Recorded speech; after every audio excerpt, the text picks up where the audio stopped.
অরিজিৎ সিং নামটাই যথেষ্ট বাঙালির আবেগ এবং ভারতীয় সঙ্গীত জগতের সমার্থক হতে। কিন্তু সেই অরিজিৎ যখন প্লেব্যাক বা সিনেমার জগৎ থেকে চিরতরে সরে দাঁড়ানোর ঘোষণা করেন, তখন ভক্তদের মনে প্রশ্নের পাহাড় জমবে, এটাই স্বাভাবিক। অরিজিৎ নিজের বয়ানে জানিয়েছেন তিনি স্বাধীনভাবে সঙ্গীত চর্চা করতে চান, কিন্তু বলিউডের অন্দরমহল বলছে অন্য কথা। নেটিজেনদের বড় একটি অংশের দাবি, বছরের পর বছর বলিউডি দলাদলি ও রাজনীতির শিকার হতে হতে তবে কি ক্লান্ত জিয়াগঞ্জের ভূমিপুত্র?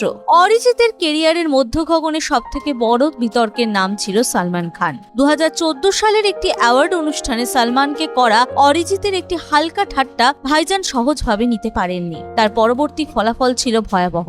একের পর এক বড় প্রজেক্ট থেকে অরিজিতের গাওয়া গান সরিয়ে দেওয়া হয়। বিশেষ করে সুলতান ছবিতে তার গাওয়া জগ ঘুমেয়া গানটি বাদ দিয়ে রাহাত ফাতে আলী খানকে দিয়ে গাওয়ানো হয়। শোনা যায় এই ঘটনায় চরম হতাশার মুখে পড়েছিলেন অরিজিৎ। অরিজিৎ প্রকাশ্যে ক্ষমা চেয়ে দীর্ঘ খোলা চিঠি লিখেছিলেন সালমানের উদ্দেশ্যে, অনুরোধ করেছিলেন তার গানটি যেন রাখা হয়, কিন্তু সালমান গলেননি। যদিও গত বছর টাইগার 3 ছবিতে দীর্ঘ 9 বছর পর সালমান ও অরিজিৎকে একসঙ্গে কাজ করতে দেখা গিয়েছে, তবু নিন্দুকদের মতে সেই শীতল যুদ্ধের রেশ হয়তো এখনো কাটেনি। বলিউড মানেই নেপোটিজম এবং লবির লড়াই। বহুবার দেখা গিয়েছে রেকর্ড করা হয়ে গেলেও শেষ মুহূর্তে অন্য কোনো প্রভাবশালী গায়ক বা লবির প্রিয় কাউকে দিয়ে গান গাওয়ানো হয়েছে।